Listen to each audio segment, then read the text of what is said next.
Alright, now that you guys are pros with Venn diagrams with two subsets, let's increase the difficulty to 3.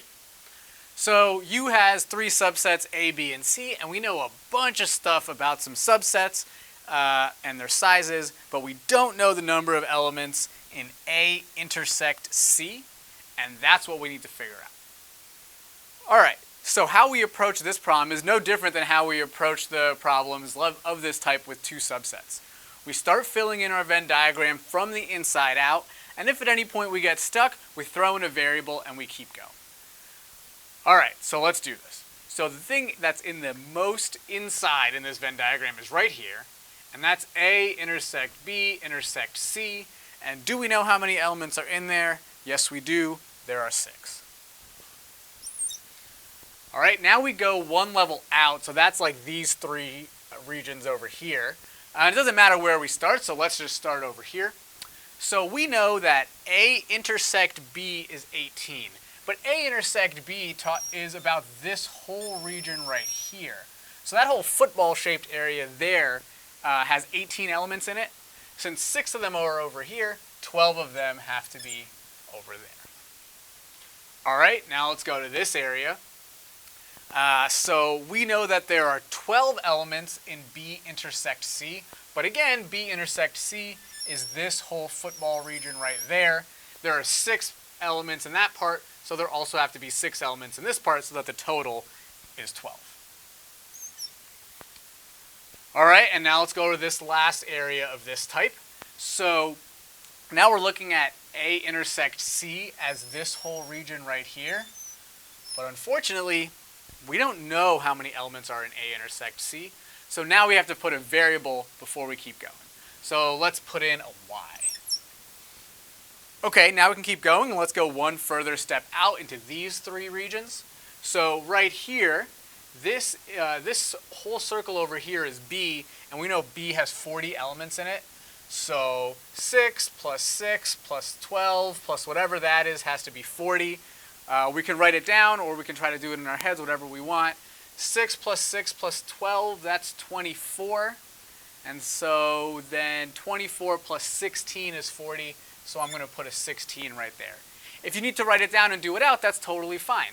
To figure out that 16, you can write, well, that's 40, that's how many are in B, minus 12, minus 6, minus 6, and then you can do that on your calculator or in your head, and you will still get that the answer is 16, just like we got over there. Alright, so now we can similarly do this part up there and this part down here. The problem is we got a variable floating around. Okay, so let's think about this. In the entire set A, there are 50 elements.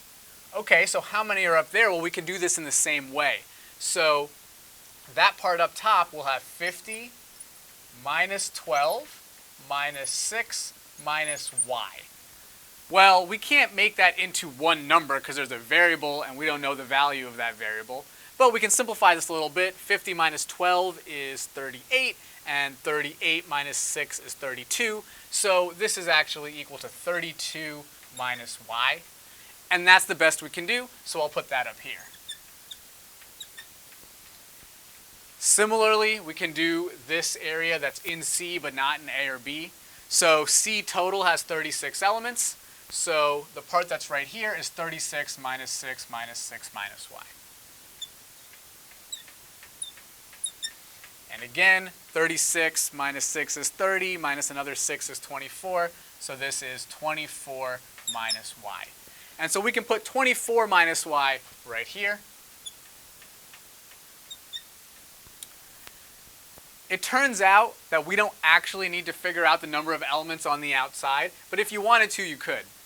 At this point, we know that the number of elements in A union B union C is equal to 80.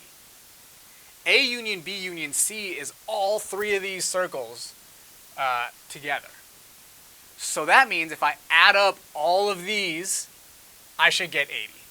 And so that's the equation we're going to write down, and then we'll just do some algebra and try to solve it. Alright, so 16 plus 12 plus 6 plus 6 plus 32 minus y plus 24 minus y is equal to 80. right? So I took those 7 areas that we have in there that have numbers, and I added all of those together, and that should equal 80 because A union B union C has 80 elements. All right, so let's do some algebra here. 16 plus 12 is 28, plus 6 is 34, plus 6 is 40, plus 32 is 72, plus 24 is 96. So we have 96 as our number. But then we have a minus y plus y, those cancel out, and we have a minus y over there. So 96 minus y is equal to 80. And then you can add y to both sides and subtract 80 from both sides, or if you can just see it, y has to be equal to 16. So that means there's 16 elements right there. And now we can answer the question. The question says, how many elements are in A intersect C? Remember, A intersect C is this whole area right here. So the number of elements in A intersect C is 6, plus the 16 that we just got, for a final answer of 22.